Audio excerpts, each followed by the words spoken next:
11th admission 2025-26। तर आता ज्याही विद्यार्थ्यांना प्रवेश मिळालेला नसेल त्या विद्यार्थ्यांसाठी आनंदाची बातमी आलेली आहे।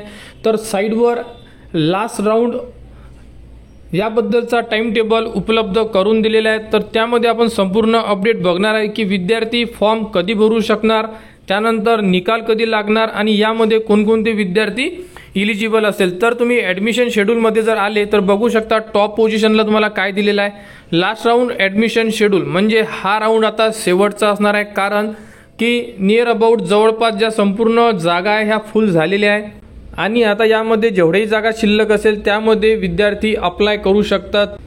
तर या टाइम टेबलमध्ये कोणकोणती अपडेट दिली आहे बघू शकता। तर एक नंबरचा पॉईंट काय आहे, नवीन कनिष्ठ महाविद्यालय नोंदणी, वाढीव प्रवेश क्षमता नोंदणी। याचा अर्थ असा आहे की ही अपडेट आपल्यासाठी नाही आहे, कॉलेजसाठी आहे। काही कॉलेजची नोंदणी झालेली नसेल किंवा त्यांना करायची असेल ते नोंदणी करू शकतात, किंवा कोणाकडे नवीन ग्रँट येते तर जागा वाढीव असतात तर त्या जागेची नोंदणी करण्यासाठी शाळेवाले म्हणजे कॉलेजवाल्यांना आव्हान देण्यात आलेले आहे की तुम्ही तुमची नोंदणी करा, किंवा जागा वाढल्या असेल तर तुम्ही त्याबद्दलची माहिती पोर्टलवर अपलोड करा। यांच्यासाठी डेट कोणती देण्यात आली आहे बघू शकता, 22 ऑगस्ट पासून 23 ऑगस्ट म्हणजे 2 दिवस, म्हणजे आज सायंकाळपर्यंत त्यांना वेळ देण्यात आलेला आहे की ते त्यांचे रजिस्ट्रेशन करू शकतात। त्यानंतर बघू शकता रिक्त जागा 25 तारखेला साईडवर उपलब्ध होणार आहे। म्हणजे 25 तारखेला आपल्याला माहिती पडणार आहे की कोणत्या कॉलेजला किती जागा ह्या रिक्त आहे, ज्यामध्ये तुम्ही आता फॉर्म फिलअप करणार। त्यानंतर बघू शकता प्रवेशासाठी नवीन विद्यार्थी नोंदणी तसेच राज्य महामंडळाच्या पुरवणी परीक्षा उत्तीर्ण एटीकेटी विद्यार्थ्यांसाठी भाग 1 दुरुस्ती करणे तसेच भाग 2 भरणे। म्हणजे यामध्ये विद्यार्थी नोंदणी नवीन आणि त्यानंतर विद्यार्थी फॉर्म एडिट आणि त्यानंतर विद्यार्थी कॉलेजचे नाव टाकणे यांचा टाइम टेबल बघा। तर 26 तारीख आणि 27 तारीख 2 दिवस वेळ देण्यात आलेला आहे। म्हणजे विद्यार्थ्यांसाठी अपडेट कोणती आहे, विद्यार्थी त्यांचे फॉर्म लास्ट राऊंडसाठी 26 तारीख आणि 27 तारीख या 2 दिवसांमध्ये भरू शकतात।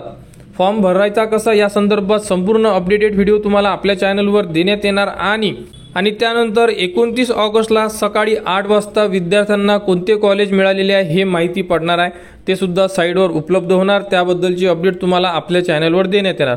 अशाबद्दलचा शेवटचा राऊंड म्हणजे लास्ट राऊंड आहे, यानंतर राऊंड होणार नाही आहे, त्यामुळे आता नंबर लागला पाहिजे। अशाच प्रकारे तुम्ही कॉलेज टाका। जर तुमचा या राऊंडमध्ये जर नंबर लागला नाही तर तुम्ही ऑनलाईन प्रोसेसद्वारे तुमचा नंबर किंवा तुम्ही कॉलेजेस निवडू शकणार नाही आहे। तर या टाइम टेबलमध्ये कोणाला कुठेही अडचण असेल तुम्ही कमेंट्स करा, कमेंट्सवर माहिती देण्यात येणार। आणि विद्यार्थी त्यांचा फॉर्म कधी भरेल, 26 तारखेला फॉर्म सुरू होणार आहे। 26 तारखेला आणि 27 तारखेला 2 दिवसात आपल्याला फॉर्म भरायचे आहे। अशाबद्दलची अपडेट आहे 11th ॲडमिशन 2025-26 बद्दल। कुठेही अडचण असेल कमेंट्स करा, कमेंट्सवर माहिती दिली जाणार। आणि पुढील अपडेटसाठी आपल्या चॅनलच्या कनेक्टमध्ये राहा, चॅनलला सबस्क्राईब करा व हा व्हिडिओ इतरांपर्यंत शेअर करा।